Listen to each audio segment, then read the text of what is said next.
Sem dúvida alguma, o grande motivador, impulsionador, o combustível para as missões do primeiro século e de todas as épocas foi o Espírito Santo. É exatamente sobre isso que falaremos agora no segundo tópico da lição 5, que será lecionada no próximo domingo e tem por título Uma perspectiva pentecostal de missões.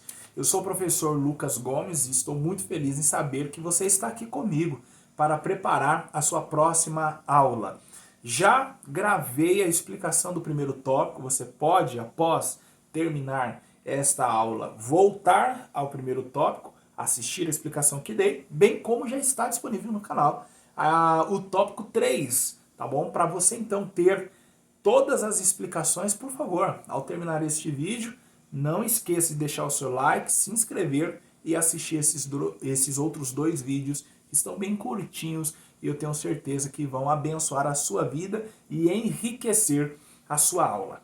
O tópico de número 2 tem por título A Obra Missionária depois do Pentecostes. Gente, sem dúvida alguma, a obra missionária não foi a mesma depois do Pentecostes, tá?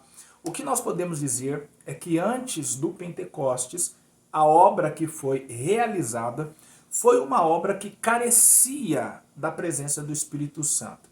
É verdade que os discípulos, quando foram enviados, nós temos dois textos que falam sobre isso, Mateus capítulo 10 e Lucas capítulo 10, eles tiveram muitas experiências, a ponto de voltarem alegres e relatando a Jesus que demônios foram expulsos, enfermos foram curados, mas eles não tinham ainda a proteção necessária para suportar as adversidades e os problemas que viriam. Por quê? Veja só. O próprio Jesus disse nesses textos que citei aos discípulos: ide as ovelhas perdidas da casa de Israel. O Senhor então determinou o público. O Senhor os proibiu nessa missão de ir aos gentios e entrar na aldeia de samaritanos. Por quê? O lugar era hostil. Nós sabemos que já há quase 7 séculos, judeus e samaritanos não se comunicavam. Se você, professor, tiver o interesse de se aprofundar um pouquinho mais nessa questão, procure nos capítulos finais do livro de 1 Reis ainda, tá? Você vai encontrar no livro de 1 Reis os cativeiros que Israel sofreu. E a partir de então a divisão entre judeus e samaritanos se iniciou. Então há quase 7 séculos, judeus não se comunicavam com samaritanos e certamente, se os discípulos tivessem ido para lá, eles não seriam recebidos, eles não seriam ouvidos. Jesus precisava primeiramente quebrar e derrubar a barreira. E ele fez isso quando foi em João capítulo 4 falar com a samaritana e permaneceu na cidade outros 2 dias pregando e certamente realizando muitos milagres. Observe que depois então, quando Jesus se despediu e mandou eles ficarem em Jerusalém, disse a eles o seguinte: e ser-me-eis testemunhas em Jerusalém, Judéia, Samaria. Então veja que antes do Espírito Santo ser derramado, Jesus os impediu de ir a Samaria porque o território era hostil. Agora, depois que eles receberam o poder, foram cheios do Espírito Santo, aí o Senhor colocou Samaria na rota de missões. Então, sem dúvida, as missões não foram as mesmas depois do Pentecostes. O poder que Deus derramou em Atos 2 serviu para fortalecer esses irmãos, para animá-los na fé, tá? E encorajá-los.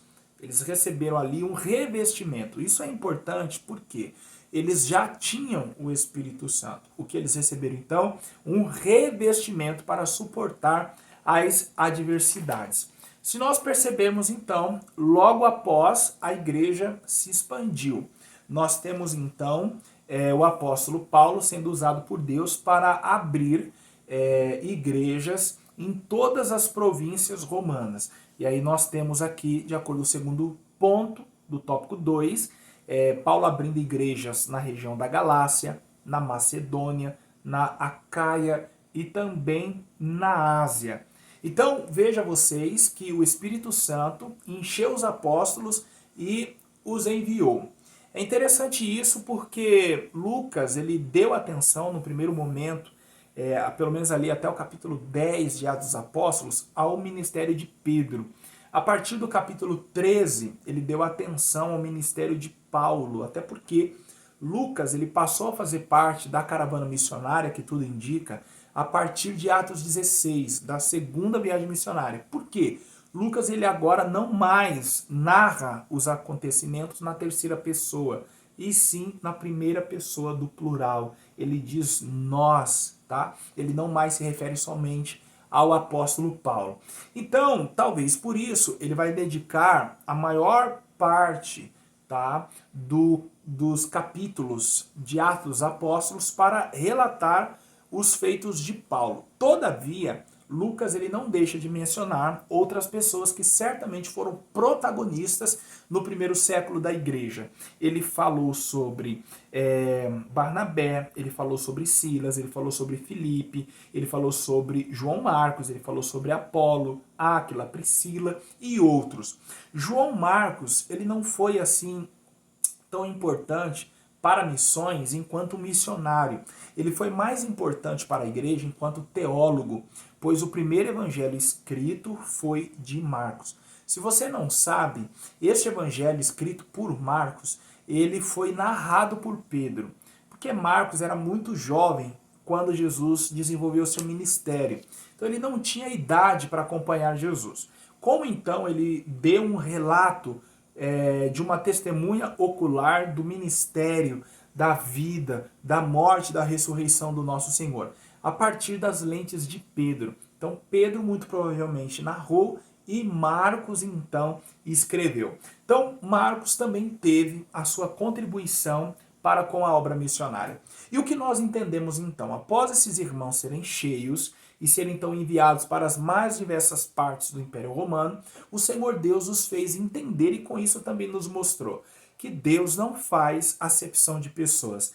Esse ponto, professor, é o de número 3 no segundo tópico, ele é muito importante, eu quero te dar uma explicação aqui muito rápida.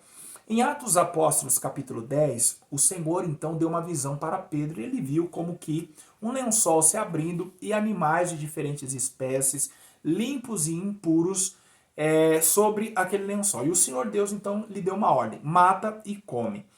Pedro, por ainda estar preso a alguns costumes do judaísmo, se recusou as 3 vezes que o Senhor deu ordem para ele comer.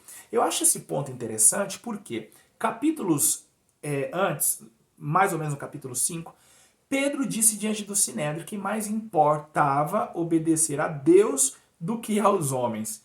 5 capítulos depois, o Senhor deu 3 vezes para ele a mesma ordem, mata e come, e ele não matou e nem comeu. Eu quero somente fazer uma aplicação aqui rápida, porque eu sou pregador e mesmo ensinando não dá para deixar de ser pregador.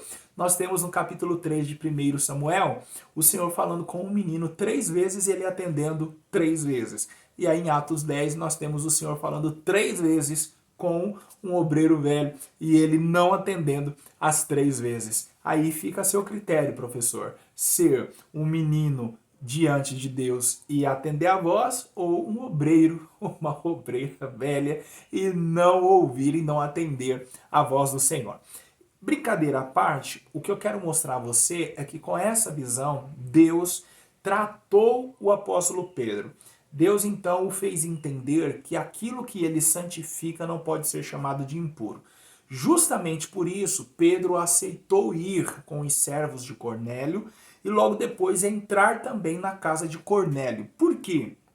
Porque se o Senhor não tivesse tratado Pedro, ele jamais teria aceitado entrar na casa de um gentio.